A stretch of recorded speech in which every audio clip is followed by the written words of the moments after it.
right, it's Tuesday, January 7, 2025. Kamusta po ang unang linggo nyo ng bagong taon? Kamusta? Kamusta? Ikaw, kamusta ba? Bagong linggo? Oo. The first Tuesday week. pa lang ngayon. Oo, but the first 7 days, I guess. Wala pa, wala pa eh. Wala pa masyadong Tuesday ganap. pa lang. Tuesday Excited pa. ka, no? Oh, I like your color. Thank you. Oo. Medyo kinontra ko ngayon naman yung itsura nung panahon, medyo madilim sa labas. But again, isang linggo na po ang nagdaan sa 2025. As the saying goes, one day at a time lang. Magandang hapon po sa ating lahat. I'm Denise Tan. Hello, Tita Denise. Ako po si Lourd de Veyra.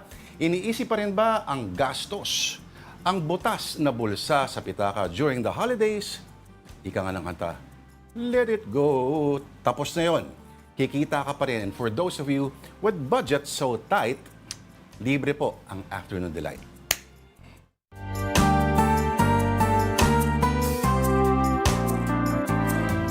Okay, again, magandang tanghali po, magandang hapon po sa inyong lahat. As usual, late lunch ulit tayo. And to answer your question, yes, iniisip ko pa din yung ginastos ko last year. But, kaya nga, time to move on. Deserve naman nating lahat, no, na medyo maghanda at the end of the year during Pasko at nung Medianoche, bagong taon. But dahil nga kailangan natin medyo mag-recover sa ating finances, medyo step back muna tayo. Ating delight of the day ay yung mga hindi na kailangang isipin. We have rice with no cook ulam na itlog na maalat at kamatis. So, isang pirasong kamatis, wag dapat sayangin kasi 20 pesos Oo na rin nga yun, isang piraso. Mas mahal pa yan sa itlog na maalat. Grabe, ano?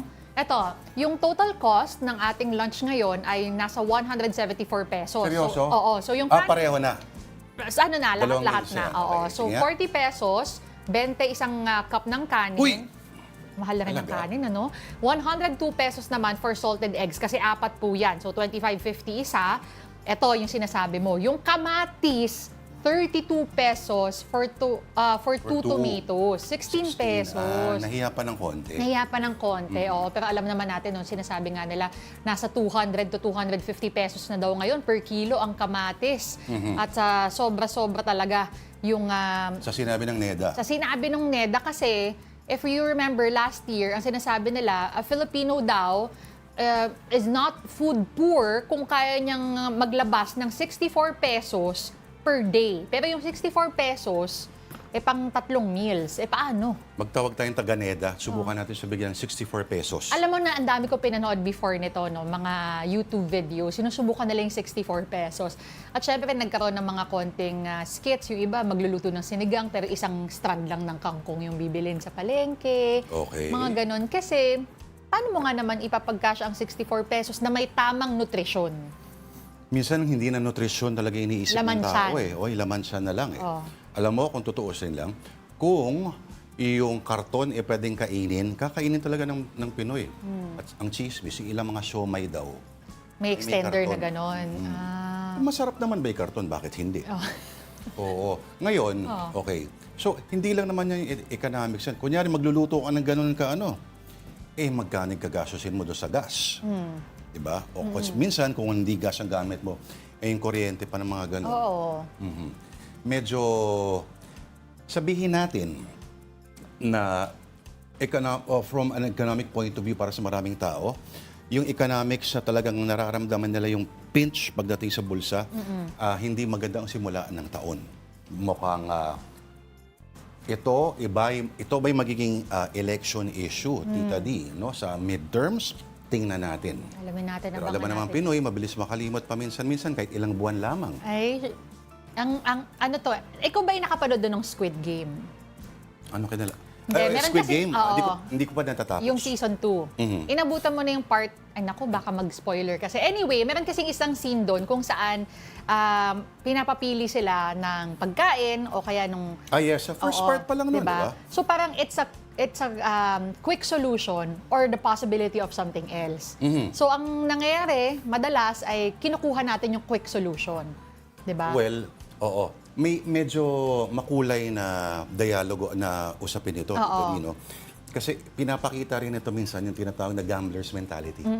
That sometimes a gambler will actually decide against his own his own safety at mas pipiliin yung what if. Oo. Pero kung Pinoy yun, wala na yung ino-offer niyang bread roll na yun. At hindi pa rin siya mananalo nung lottery. No, kasi, at yun nga yung buong premise, I think nung buong Squid Game. Serye, May chance ka na mag-survive. May chance ka na i-protect ang sarili mong buhay, mabuhay. Pero nag-vote pa rin sila against their own self-interest, against their own self-preservation. Correct.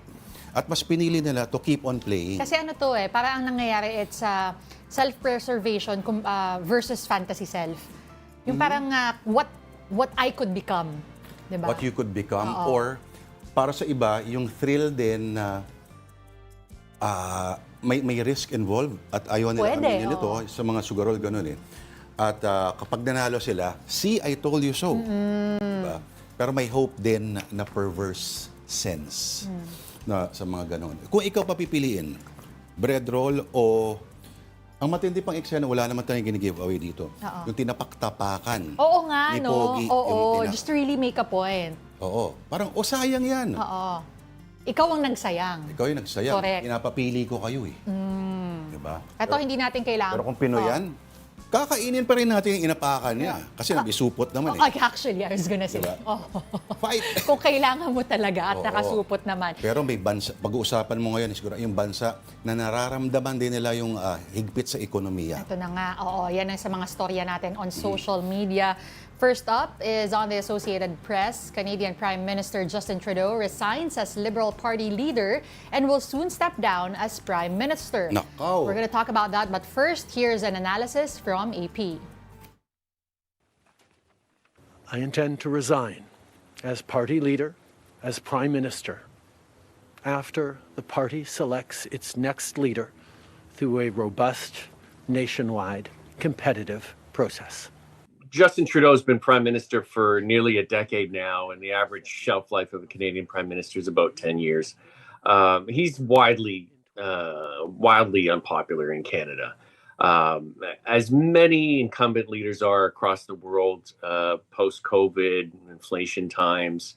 And I think Canadians have started to tune him out, or have been for the last few years in particular. So there is a wide clamoring in the country for a new prime minister. Certainly in legacy, you have to talk about the pandemic. A lot fewer Canadians died in the pandemic than a lot of other countries. And that was due in part to vaccine mandates and also lockdowns in the Canadian provinces. He came in after 10 years of conservative rule and kind of restored a liberal ethos and a liberal identity for Canada.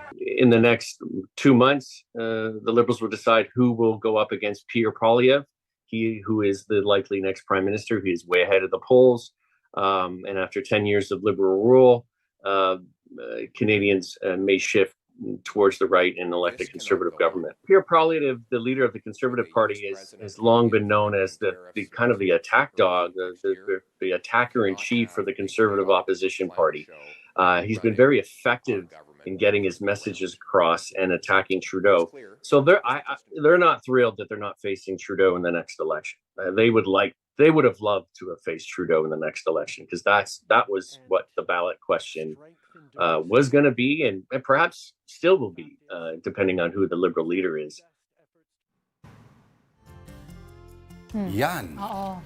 So, ang dami kong binabasa, Lourd, na actually mga comments online. Yung mga sinasabi nila is, the main sentiment is hindi nafe-feel daw ng Canadians na nakabawi sila ever since dumaan yung pandemic. One big factor also is the border control, dahil nga parang yung napansin daw throughout the years din, parang sobrang dami nang pumapasok masyado daw sa Canada. Immigration in general. Correct. Ano? Oo. At sinasabi nga na isa daw sa mga responsable o mga sanhi ng high cost of housing is yung influx nga ng immigrants. At once upon a time kasi, very famous ang ng Canada, no, nang kinukuha mga immigrants, yung at least yung mga educated, no, may education attainment. Ngayon, after ng pandemic, binuksan lalo At mas doon talaga nagkagulo. Sinubukan bumuelta last year actually.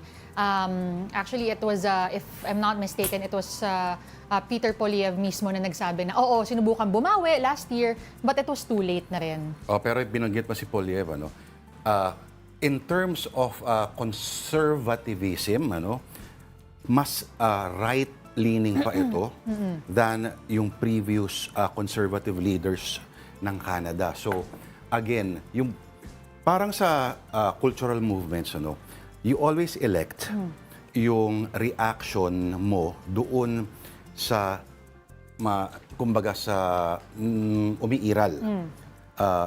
So ngayon, tremendously liberal, umabot sa punto na hindi naging popular at na may backlash. Kaya ngayon, ang tendency ay mag-vote ka versus that at pipiliin mo yung mas hihigpit. Yung babalik sa mga old school conservative values.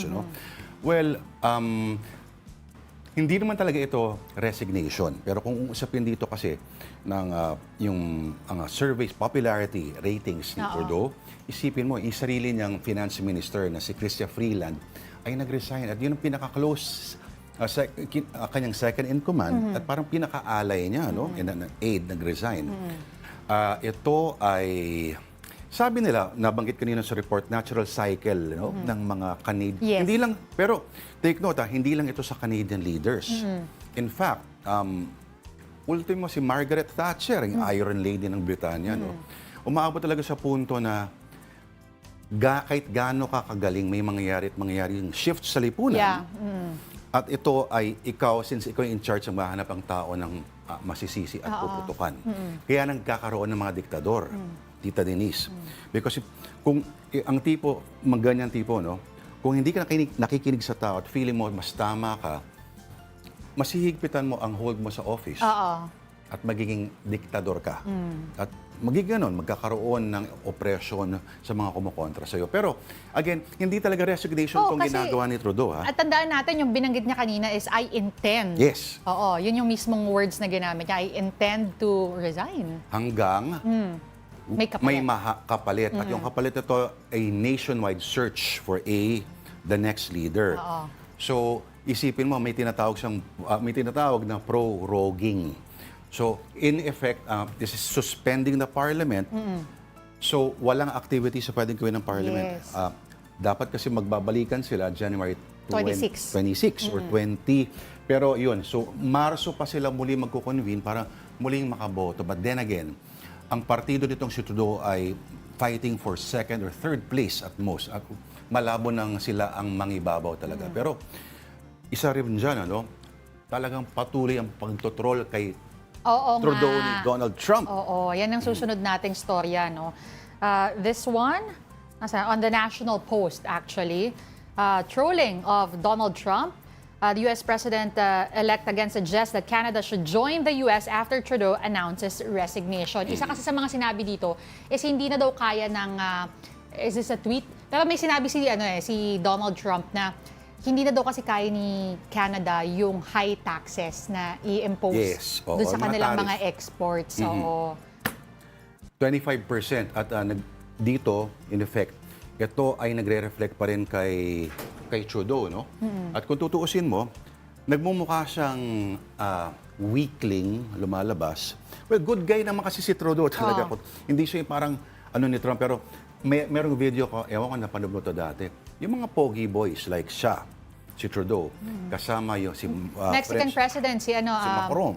Hindi, meron pa yung presidente ng Mexico, yung pogi Mexico, si Enrique Peña Nieto. Oo, Ayan. nag-uusap-usap sila, parang mini-mean girls sila si Trump. Ang tawag sa kanila is Apex Hotties. APEC hotties. APEC Hotties. So ang hirit ni Trump ay, nung nakiusap si Trudeau, sa Mar-a-Lago mismo, pinuntahan niya si President-elect Donald Trump. Nang baka pwede niyo i-rethink yung 25% yung mga tariff na mataas sa ipapataw ninyo sa mga sa exports ng inyong kapitbahay lang naman. Correct. Hiniritan siya ni Trump na ba't pumayag kayo na ang Canada ang maging 51st state. Medyo pambwisit yun, Ang nakalagay nga dito sa sinabi di umano ni President-elect Donald Trump, if Canada merged with the US, there would be no tariffs, taxes would go away, would go way down, and they would be totally secure from the threat of the Russian and Chinese ships that are constantly surrounding them. Together, what a great nation it would be, sabi. Alam mo kung tutusin mo, halos mas pwedeng madaling puntahan ng Russia ang Canada doon sa may northern part. Although, of course, tatawid sila ng Alaska.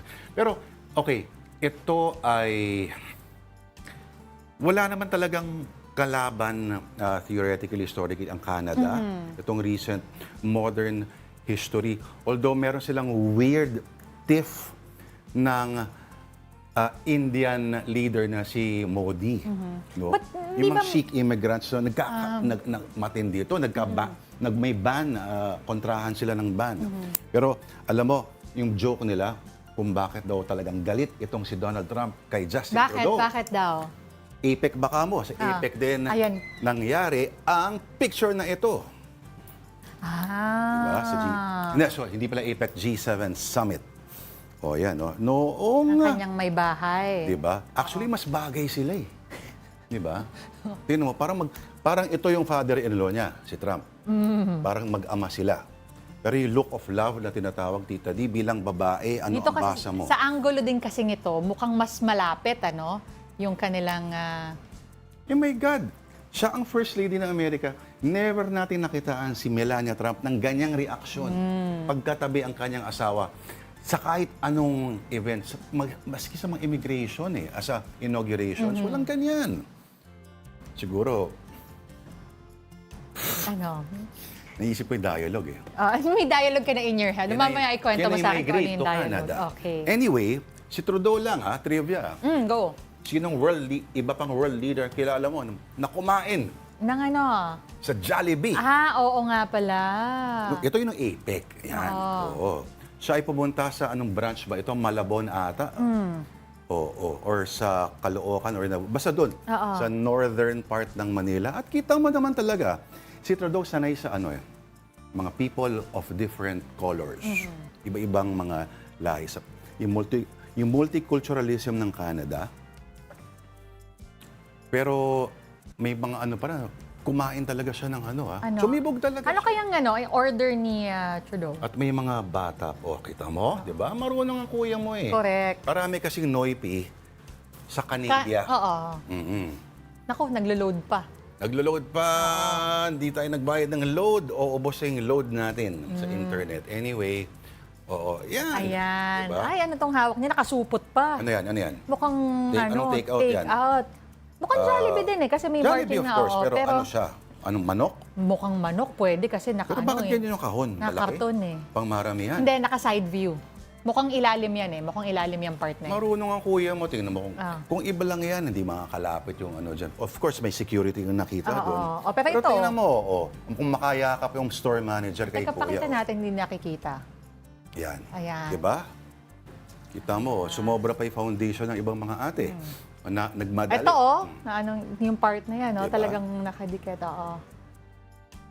Hindi, because, alam mo, actually, again, I was watching a few political analysts, Sabi nga nila, ano yung magiging legacy na iiwan ni Justin Trudeau? Sabi nila, they feel like the history books will be good to him kasi I think. madami rin naman daw siyang na-contribute even with healthcare, yung mga childcare na support. I think $10 ngayon yung per household. I'm just not sure if it's per hour na $10 ang binibigay na na budget for that. Ano pa ba yung meron akong mga binabasa kanina na he's well-loved. He's also well-loved. Kaya lang again, because nag-shift yung economy, nag-shift yung mga pangangailangan ng mga tao, may shift talagang politically na mangyayari also. I stand corrected sa Tondo branch pala yan sa North Harbor. Nung mga panahon na yun, medyo bagong bukas pa lang siya. Alam ko yun kasi nakakain ako doon nung nag-shoot kami. A few days before bago dumating ang Tito Justin mo. Ang sagot sa tanong natin, he ordered chicken joy with rice and strawberry tea float. May strawberry tea float pala. Ever? Nagkaganon pala. May mga, alam mo yung mga desserts ito eh. Minsan mga good for 1 month lang. Mga special menu lang. Baka naman gusto nyo palitan kasi medyo nagsasawa na yung mga tao sa peach mango pie. Manawagan ka naman. Balik yung strawberry float. Love ko yung peach mango pa eh. Alam mo ba, malaki ang ranking noon sa mga chef.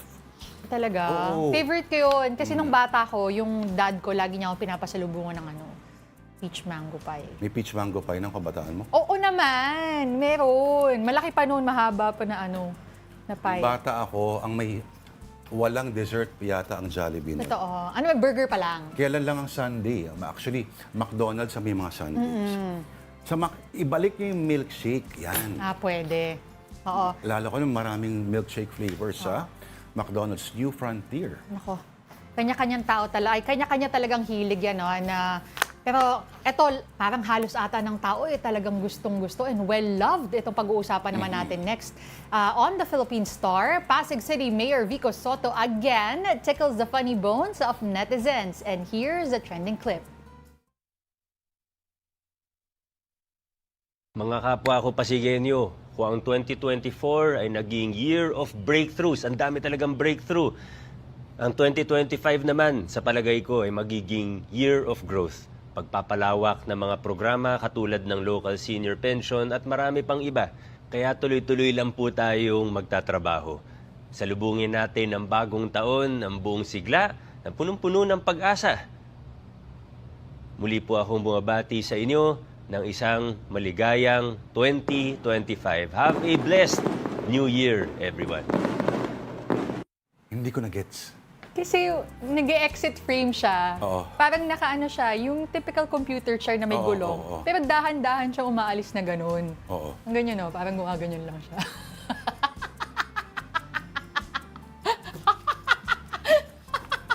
Parang PowerPoint transition daw, sabi na ng direct. Okay. May pa-squat ako na wala sa... Pero yun na nga, natuwa yung mga netizens. Kasi yung last time, yung sa cellphone naman niya, yung sinasabi na parang yung cellphone daw parang naglalag or something na halatang-halata daw na hindi bumibili ng bagong cellphone itong si Mayor Vico. So yun lang, magkasunod na ganyang instances na naka-live siya, kaya natuwa na naman yung mga netizens. Yan ang youthful energy, no, na alam kung paano mas tatatak ang isang mensahe. At kung isang diretsong message lang yan na pangako of optimism, hindi magiging viral yan. So, ang leadership in the new era, Natatawa pa din ako. Go ahead, sorry. ay kailangan ng ganyan. Gusto kong gayahin, kaso wala palang gulong itong inuupuan natin. Wala nga, kaya nga nag-squat ako, sabi ko sa'yo. Mayabang, kaya mag-squat, Ikaw nga. kailan ka? Ikaw nga. Kaya naman. Pero papawisan ako agad. Medyo nag-ano nga yung dito ko, forehead ko. Oy, ito sa mga exercise, sa mga walang time mag-exercise pero let's say gusto mag-burn ng calories. Ano? In theory, no, ang pinakamalaking muscle, pag na-engage mo yung pinakamalaking mga clump ng muscle sa iyong katawan, mas tendency mo sa marami kang sinusulit na calories. So, squats. So ito, yung ano bang tawag dyan, tita? Thai? Hindi, may technical term for Somebody that. text me. Kalimutan ko. Alam ko ito yung gluteus maximus, yung pecs, no? Ito yung... Alam ko lang yung hamstrings. Ano yung sa harap? Nakalimutan yung ko. squats daw, ang mabilis talaga. Gusto mo mapagod agad? Squats. Alam niya ng mga nag-ROTC at yung mga pinahihirapan sa mga training at sa mga initiation. Diba? Subukan mo, 6 lang nito. In fact, kasama raw yan sa workout ng mga preso. Yung squats. Kita mo, di ba, bira yung mga nasa loob, mga nagagaling sa loob. Quads. Quad, yes. Bihira sa Amerika, yung mga preso na lumalabas na hindi buff, di ba? At least kung pagniniwalaan ng mga pelikula. Yung maliit na seldang yun, imbis na masira ang mga ulo nila, nag-workout sila. Alam mo, At yung burpees, isang kasama doon, at squats. alam mo honestly, singit ko lang mabilis before we move on. Yung dati kong coach, nakasalubong ko dyan sa labas, naglalakad ako, morning walks ko. Tapos sabi niya, if back to zero ka, what you can do is literal yung mga push-up sa wall, Yes. push-up sa wall, konting sit-ups, tsaka squats. Yan din yung mga isa sa sinabi niya. Sobrang basic lang. Yung push-up sa wall, medyo madugas pa yun eh. Pero yung squats talaga, hindi mo pwedeng dayain No, yun. pero ang sabi niya kasi, hindi mo kailangan pahirapan kagad yung sarili mo. Okay lang as long as the muscle is working muna. Parang warm up. Correct. Oo. Tapos saka mo gawin yung sa floor pag kaya mo na. At mahalagang warm up, Tita Di. Bago kayo gumawa ng kahit ano, konting-konting, painitin muna ang katawan, parang makina yan. Pero, ang gusto kong malaman, ano kaya napanood na kaya ni Mayor yung The Kingdom? Ay, napanood niya. Napanood niya, oo. Na meron siyang isang video na lumabas na parang sabi niya na okay, parang nagbigay siya ng comment at sabi niya, okay na, hindi naman ako artista. Oo. But speaking of showbiz... Tatay naman niya yung bida. Ayun na nga. Pero yun na nga, may interview siya. Napanood niya, mukhang napanood niya naman. Ito, usapang local showbiz muna tayo. The hit series Lavender Fields is ending soon, but it promises on one explosive finale. News 5 correspondent MJ Marfori has the story. Pasabog ang unang work week ng taon. Isang bonggang red carpet fit for superstars ang inilatag para sa mga cast ng top rating na Lavender Fields. Pa-thank you ito ng mga cast sa sina Jolina Magdangal, Janine Gutierrez, Jericho Rosales at Jody Santa Maria sa nalalapit na finale ng drama action series. Sabi nga nila, all good things must come to an end. Kaya naman last 10 days na po ng hit Dreamscape serye na Lavender Fields. At ang pangako nga ng cast, mas marami pang plot twist at pasabog. Weeknights yan syempre sa Todo Max Primetime ng TV5. Kwento nga ni Jasmine Flores / Lavender. Ito raw ang naging reaksyon niya nang makita ang script ng ending. No spoilers, syempre. Dami pang nangyari. Kasi na lang kami nun, weeks 8 and 9, yung scripts na yun yung pinaka-last eh. Tapos pagdating ng week 9, ay, akala ko tapos na, hindi pa pala. Ang daming plot twist pa rin na nangyari. So, parang naisip ko, kung ako as an actor, na-excite ako dun sa mangyayari, mas na-excite ako dun sa, of course, sa mga manonood na magugulat din sila. Maging ang karakter ni Jolina Magdangal na si Lily Atienza, palaisipan din ang kanyang final eksena. Nung sinushoot na yung kalahati to ending, dalang-dala talaga ako. Kung makikita niyo yung mga eksena ngayon doon, lahat na yun parang fresh na fresh sa akin. So nalaman na nga nila na si Camila ay kay Jasmine. So paano magle-let go ngayon si Lily? Ano ba talaga na tuluyan na ba siyang magiging mabuti or saan na ba siya mapupunta? Pero trivia, alam nyo ba na dapat hindi tatapusin ni Jericho Rosales ang Lavender Fields pero naiba ang ihip ng hangin. Imbis na guest role lang siya, ay bumida na rin siya bilang si Tyrone de Veyra. Best decision daw na niyakap niya ng buo ang serye. Hindi lang tumatak ang karakter niya sa Lavender Fields, nakilala rin niya sa TV series si Janine Gutierrez kung saan sila nagka-developan. Sa promo interview pa nga natin dito sa OBP, umaming kinilig si Echo kay Janine. Pero may update siya dahil nitong holidays ay nag-celebrate na sila kasama ang pamilya ng isa't isa. Level up na nga talaga ang relasyon ng Echo-nin. It's a different season now and we've entered the new energy kami ni Janine because we met during the show and we got to know each other as persons and then artists and then we really enjoyed working together. In fact, we're so bitten to working together kaya that's one of the reasons I was like, okay, let's do another show kung meron or another film. Nabisto naman sa vlog ni Janine na may tawagan na nga ang dalawa at ang pet name nila ay Baba. Spirit ba na kami nagsabing Baba? Nakakatawa. Bakit Baba? Actually, mahabang kwento yun. Parang may mga iba pa siyang origin. Ba't nga ba? Sana sabihin lang kami nandito, no? No, I guess parang magaan lang lahat. So not too careful. Yung parang chill lang and in the moment. So, masaya. Matatapos na ang Lavender Fields, pero may follow-up project pa raw agad ang Echo-nin. Kaya abangan. Panoorin ang huling 2 linggo ng Lavender Fields, 8:45 p.m. sa TV5.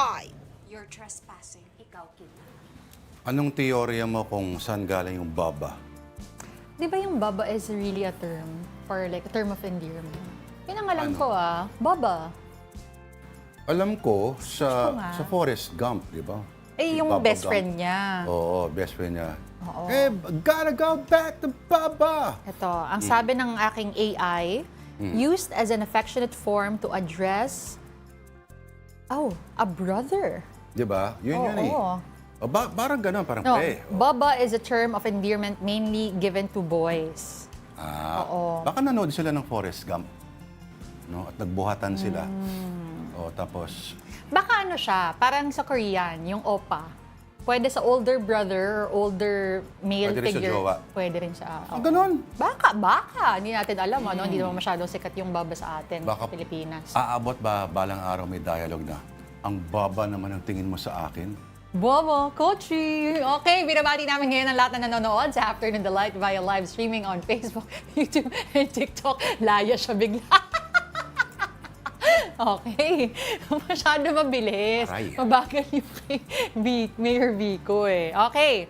Ating mga Okay. viewers, of course, Alex Fuentes, always present and listening. Nandiyan na si Ralph Domingo. Happy Tomato Week, the lighters. Grabe. Isang linggo ba tayo Nagmahal na magkakamatis? talaga.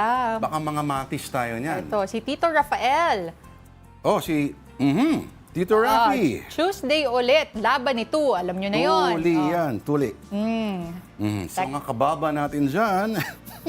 Okay, Bea Dalisay. Hello, Tito Lourd and Tita Denise. Maraming salamat po sa palaging pagbate. Naku, maraming salamat din for always watching. Alam mo, kung may chance lang tayo, wala tayong ibang gagawin sa programa ito, kundi basahin lang mga pangalan nila at comments nila. Marion Laja, a.k.a. Raja Laya. Bea At sa Dal- mga kamag-anak ko sa Canada. Canada. Sila. Oh. Sa mga taga Vancouver, sa mga taga Montreal, mga taga Toronto. Oh, yung mga doon na pinanganak kasi yung mga sandpits ko eh. Mukha pa rin kayong mga Indio, huwag kayong mag-alala. Okay. At sa mga taga Canada, mawawala kayo pag binuksan nila yung border nila pag naging 51st. Ang laki state naman ng Canada, di ba? Kung 51st Sobrang laki, state. no? Sobrang laki ng Canada, totoo. Actually, ang Canada, ang pinakamalaki in terms of land area na bansa sa buong mundo.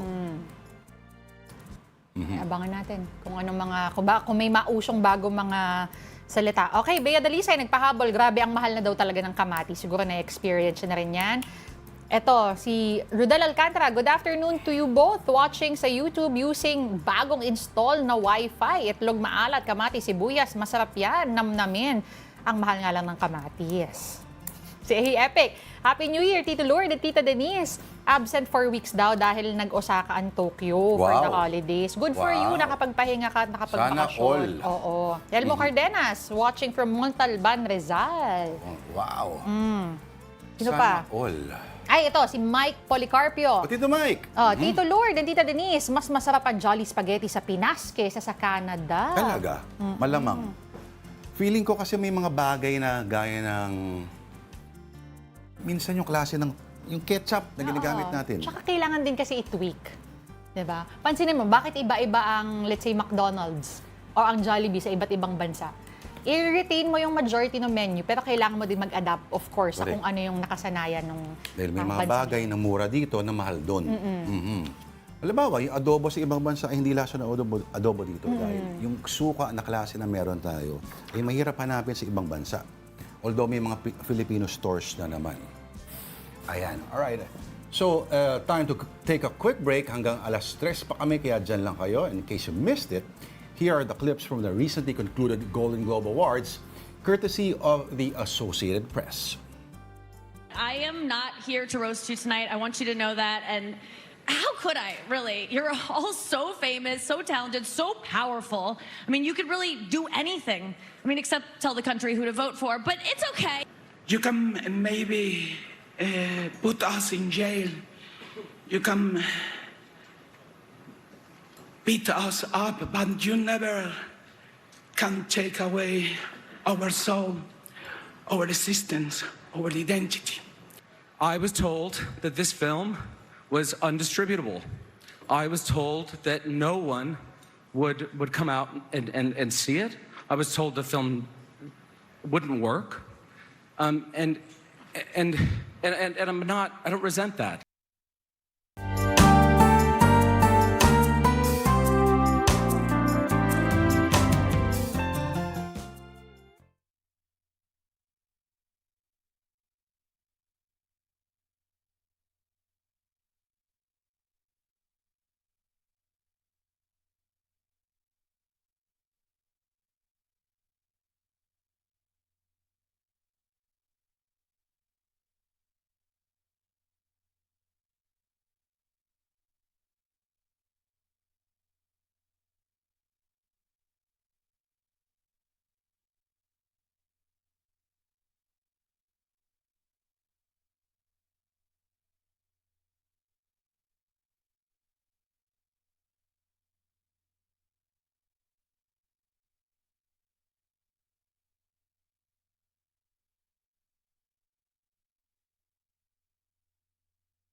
Alright, magandang hapon po muli.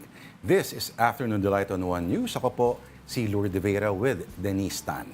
Now on to the news. La Nina is now prevailing over the country and Pag-asa is warning of its impact, particularly on Luzon and Visayas. The details from Mobile Journal, Francis Orcio. Hindi na lang malamig na hanging amihan ang dapat paghandaan ngayon. Mas maging alerto rin sa posibleng malawakang pagbaha at landslide. Idineklara na kasi ng Pag-asa ang pagsisimula ng La Nina. Ang panahong sobra-sobrang ulan ang mararanasan. Kapapalit pa lang ng taon, inanunsyo na ng Pag-asa ang nagpapatuloy na pagbabago ng temperatura ng karagatang Pasipiko. Isang hudyat na ang La Nina nagsimula na. Buwan pa lang ng Setyembre noong nakaraang taon nang magsimulang magparamdam ang La Nina-like conditions. Yan yung kahit wala pang La Nina, danas na agad ang paunang epekto nito dahil sa magkakasunod na tumamang bagyo noong bare months. At ngayon, mas naabot pa raw yan dahil sa nagbabagong temperatura ng karagatan. Nakikita natin yung unusual cooling dito sa Central at Eastern Equatorial Pacific. Ang kabaligtaran naman nun is mas umiinit naman yung karagatan na malapit sa ating bansa. So that is why napaka-favorable ng mga tropical cyclone or cloud clusters formation. Saksi ang mga apektadong residente mula sa mga lalawigan sa silangang Luzon at Visayas dahil sa epekto ng pagbaha at pinsala ng mga bagyo noong 2024. At ngayong Enero hanggang Marso, hindi raw malabong mangyayari ulit yan. Mas mataas na kasi ang tsansa ng above normal rainfall. Hindi man dahil sa epekto ng bagyo, kundi pati nasa iba pang weather systems na magbubuhos ng sobra-sobrang dami ng ulan. Kapag merong La Nina is mas mataas ang posibilidad na marami tayong ulan. It could be due to tropical cyclones and also yung mga other rain-bearing weather systems. Low pressure area, kahit hindi pa yung mga bagyo, intertropical convergence zone and shear lines, medyo magbibigay siya ng mataas na pag-uulan. Una nang sinabi ng Pag-asa na posibleng may mabuong isang bagyo ngayong unang buwan ng 2025. Nagbabala rin ang ahensya na kahit magsimula na ang tag-init sa Marso, aabutin pa rin daw ang buwan na yan ng epekto ng La Nina. Kaya pinag-iingat ang mga nasa lalawigang nakaharap sa karagatang Pasipiko na nakikitang pinakamakakaranas ng epekto ng La Nina. Kabilang ang Samar Provinces, Bicol Region, Calabarzon, Cagayan Valley at Central Luzon. Mobile journalist Francis Orcio po, hatid ang mukha ng balita. Here now is a quick rundown of more stories on One News. A minor phreatomagmatic eruption was recorded over Taal Volcano at 7:34 p.m. on Monday. This was accompanied by a volcanic earthquake that lasted 3 minutes. Alert Level 1 remains in effect at Taal, which means it is still in abnormal condition. Iglesia ni Cristo leaders and members will hold a peace rally on January 13. That's amid ongoing impeachment complaints against Vice President Sara Duterte. INC is opposed to the possible ouster proceedings, arguing that the country has more pressing issues that need to be addressed. President Bongbong Marcos leads the cabinet's first full meeting for the year. This is Marcos's 18th cabinet meeting since assuming power in 2022. Among the topics in that sit-down are legacy and big-ticket projects and initiatives for official development assistance. Meantime, the Philippines sets a new record for rice imports in 2024. Grains purchased from foreign traders reached 4,684 million metric tons. This is up nearly 30% from 3.6 million metric tons in 2023. And the inflation rate rose to 2.9% in December last year. That's an increase from 2.5% in November of 2024. The main driver of higher inflation last month was a faster increase in prices for housing, utilities, and other fuels. On to another story. The PhilHealth is assuring that it has enough funds to cover expanded benefit packages this year. That's despite the fact that the state insurer is getting zero share from the national budget in 2025. And this story from News 5 correspondent Ria Fernandez. PhilHealth continues to expand the benefit packages for members despite not getting any subsidy from the government this year. Recently, the state health insurer has increased by 50% about 9,000 case rate packages. This is more than the hike of 30% in February last year. The case rate for pneumonia for one has increased to 19,500 pesos from 13,000. The rate expansion, though, is only for select medical benefits and may not cover diseases that require bigger coverage. PhilHealth said it will release a detailed list of updated case rates on its website and other platforms.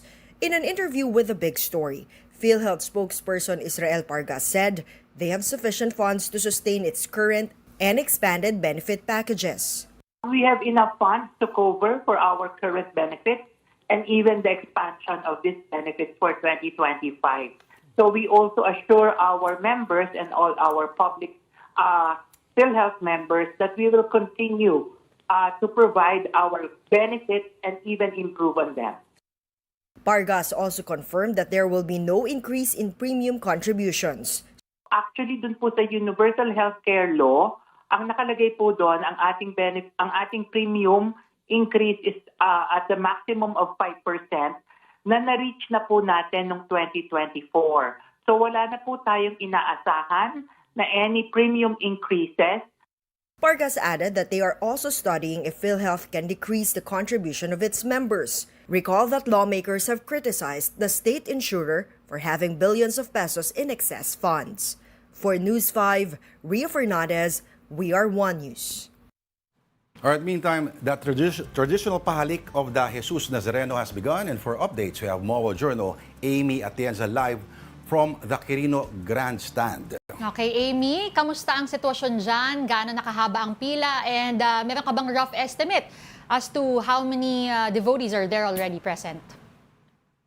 Good afternoon, Lourd at Denise. Nandito nga tayo sa Quirino Grandstand kung saan inaabangan natin ang unang araw ng pahalik para sa Poong Nazareno. At kung makikita nyo sa aking likuran, dito ay dumadami na talaga ang bilang ng tao. Nasa around 5,000 na raw kasi ang nakarating dito.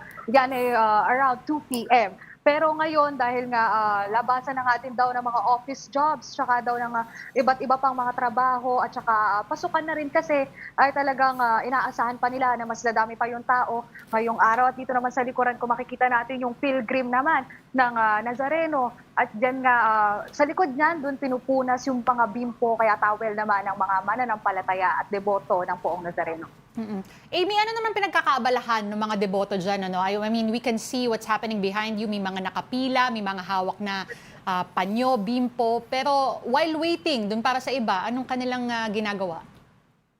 Actually, marami sa kanila dito nag-uusap-usap dahil iba't iba din talaga yung mga pinanggalingan nila. Meron din ako nakapanayam dito na galing pang Bulacan at talagang sabi nila ngayong Lunes na nga daw nila piniling bumisita sa Poong Nazareno dahil nga daw mas konti pa ang inaasahang tao. Dahil bukas at saka sa January 9 kung saan magkakaroon ng Traslacion 2025 talagang inaasahan nga na mas maraming tao. Pero dito talaga medyo malumanay naman ang sitwasyon na nag-uusap-usap lang mga tao at nakikisalamuha sa isa't isa dahil nga din sa kanilang shared faith sa Jesus Nazarene.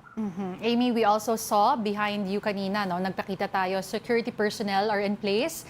Ano naman yung mga security measures? Alam natin, merong gun ban, may liquor ban, pero ano-ano pa ba yung mga items na bawal dalhin dyan? Actually, pinagbabawal talaga na magdala din dito ng mga flammable materials katulad ng gas at saka alcohol. Bawal din dito na magdala ng mga sigarilyo, pati na rin yung mga e-cigarettes o vape na tinatawag natin.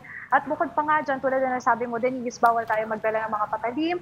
At on both ends naman ng exit at entrance dito sa Quirino Grandstand, talaga nakaantabay ang mga kapulisan, pati na rin ang ilang mga volunteers ng Quiapo Church para i-check lahat ng mga bags ng mga papasok ng mga deboto dito. So ayun yung mga bawal, pero bukod pa dyan, syempre paalala rin ng Quiapo Church talaga na magdala ng payong dahil medyo unpredictable yung weather ngayon dito. Kaninang mga around 1 p.m. to 2 p.m. talagang napakainit, pero ngayon ay nakakaranas tayo ng konting ambon dito sa Quirino Grandstand. Pagdating naman, Amy, dun sa pahalik, hanggang kailan ba yon at ano pa yung mga ibang activities na nakalinya bago yung actual Traslacion on January 9? Yes, sa pahalik, syempre 24/7 naman sila dito hanggang January 9 yan. Pero sinasabi din na aalis nga ang Poong Nazareno dito sa bago magkaroon ng sunrise ng January 9 para iikot papuntang Quiapo Church. Pero bukod pa dyan, meron din syempre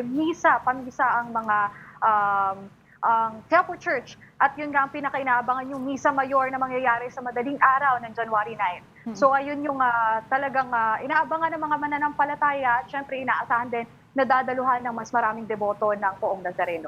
Pagdating naman dun sa Traslacion mismo, kamusta ba yung naging preparation at ano naman yung mga pagbabago o may pagbabago nga ba dun sa andas na gagamitin pagdating ng Huwebes? Actually, nakapanayam din natin si Sir Alex Estraga na Technical Management Advisor ng itong Poong Nazareno. At yun nga sinasabi nila na meron na daw sun-proof yun dito sa parang andas ng Poong Nazareno. At yun nga meron na din kasing ventilation. At syempre, inaasahan din nila na medyo madami nga ang sasampa, kaya yun yung nakabaksa talaga yung Poong Nazareno ngayon. At paslant daw kasi yung harapan niya para daw wala na masyadong makasampa. At yun nga, ang isa pa sa paghahanda nila, marami na daw volunteers at kapulisan talaga nakapaligid na ibababa kung sino man ang inaasahang sumampa doon sa imahen ng Poong Nazareno. Pero bukod pa dyan, syempre nakadeploy din ang ilang mga kapulisan around the area. At syempre, meron din ditong medic just in case nga merong mga may mahimatay o kaya naman makaramdam ng hilo sa araw ng Traslacion. Yan, sa January 9 yan. Okay, speaking of the area, ano naman yung ruta ng Traslacion? Meron bang binago doon? At saan mismo yung magiging entrance at exit points? Ang entrance point from this Quirino Grandstand, actually dito yan sa may Katigbak Road, sa Calao, sorry. Pero iikot pa yan at dire-diretso siya, dadaan pa yan ang National Museum of Fine Arts, tapos may madadaanan ding Jones Bridge. Actually, wala naman masyadong pinagbago sa ruta. Ang inaasahan talaga nila ay yung oras na mas mabilis sana yung magiging travel time ng Poong Nazareno mula dito sa Quirino Grandstand hanggang sa Quiapo Church. So from Quirino Grandstand, iikot yan from dito. Tapos syempre dadaan pa yan sa may Quezon Boulevard hanggang sa makarating sa may Quiapo Church. Denise? Alright, maraming salamat sa report. Mobile Journal, Amy Atienza. Okay, this is Afternoon Delight on One News. We just need to pause for another break. We'll be right back.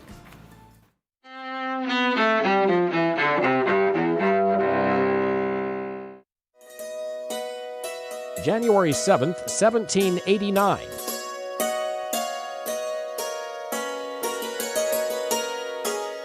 The United States holds its first presidential election more than a decade after the Declaration of Independence. Americans vote for electors who, a month later, choose George Washington to be the nation's first president. 1999. In Washington, an impeached American president goes on trial before the U.S. Senate for only the second time in history. Bill Clinton faces charges of perjury and obstruction of justice over the Monica Lewinsky scandal. He is acquitted the following month. 1979. Vietnamese forces capture Cambodia's capital, Phnom Penh, overthrowing the Khmer Rouge regime of Pol Pot. As many as 2 million Cambodians died under that regime, which had turned the country into a vast slave labor camp. And 1989. Japan's Emperor Hirohito, whose decades of rule included World War II and Tokyo becoming an American ally, dies at age 87. Today in history, January 7th. Mike Gracia, The Associated Press.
We're back. You're watching Afternoon Delight. Ako po si Denise with Lourd de Veyra.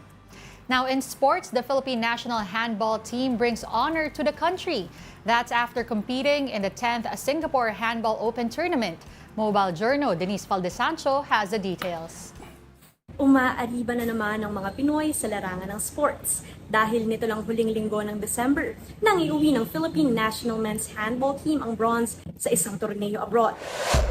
Masaya ang naging holidays ng national team natin sa handball dahil nakapag-podium finish sila sa 10th Singapore Handball Open Tournament na ginanap nitong December 26 to 28 lang. At ang panalong ito, patunay lang ng paglaki ng handball sa bansa. 2012 lang kasi nang ma-develop ang programa.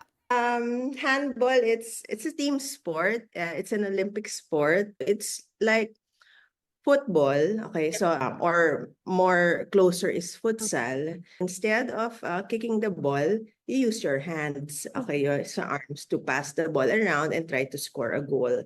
Ayon pa kay Coach Joanna, with these wins, slowly but surely makikita ang development sa programa. It's a really interesting sport. Yep. But of course you have challenges like facilities. We try to make do with what we have. Sa kabila niyan, kaliwat kanan pa rin ang achievements ng national team, both men's and women's. So this year, it was our first ever for any handball team, maybe indoor or beach handball, to participate at the world level, at the world championships. For that, it's just an affirmation that we were on the right track and we were doing something right with the program. Dagdag pa ni Rafael, the initial goal was to only gain experience from the tournament. 3 buwan lang kasi ang naging preparasyon ng koponan para rito. But the mindset that helped them clinch this win? Pilipino tayo, lalaban tayo. Ganon na lang yung mindset namin. Bonus man para sa kanila ang panalo, malaking tulong pa rin ito for the momentum they need in the upcoming SEA Games this year. And as they continue to bag more wins, hiling nila na mas lumaki rin ang komunidad ng handball players sa bansa. Sobrang ganda kasi talaga ng nabuo na community ng handball. Though it's small, the aspiring handball players, just keep playing. Maliit pa yung community pero lalaki din tayo and nakikilala lang tayo. So don't stop. Mobile Journal, Denise Sancho po. Hatid ang mukha ng balita. At dahil mag-aalas 3 na naman, mga kapatid, alam niyo ang kasunod. Ito po ang segment na talaga magdudulot ng tunay na pagkakaisa at ganap na demokrasya. Ito po ang I Saw the Signs.